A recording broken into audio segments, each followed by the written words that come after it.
Hello guys, welcome back with new short video. তো guys, আজকে আমরা চলে এসেছি, আমি আমার কয়েকটা বন্ধু মিলে চলে এসেছি আজকে ডায়মন্ড হারবার।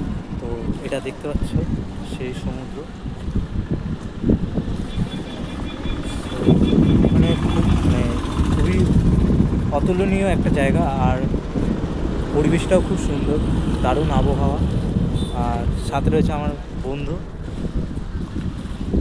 আর ওইদিকে আরও কয়েকজন আছে প্রায় বলতে গেলে।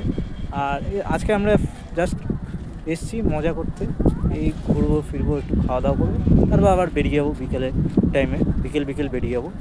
তো কেমন লাগলো এটা অবশ্যই কমেন্ট করবে, আর যারা যারা নতুন আসছে আমাদের চ্যানেলে অবশ্যই প্লিজ সাবস্ক্রাইব করো, লাইক করো আর শেয়ার করো। তো দেখা হচ্ছে আবার নতুন কোনো একটা শর্ট ভিডিও নিয়ে। তো ততক্ষণে টাটা।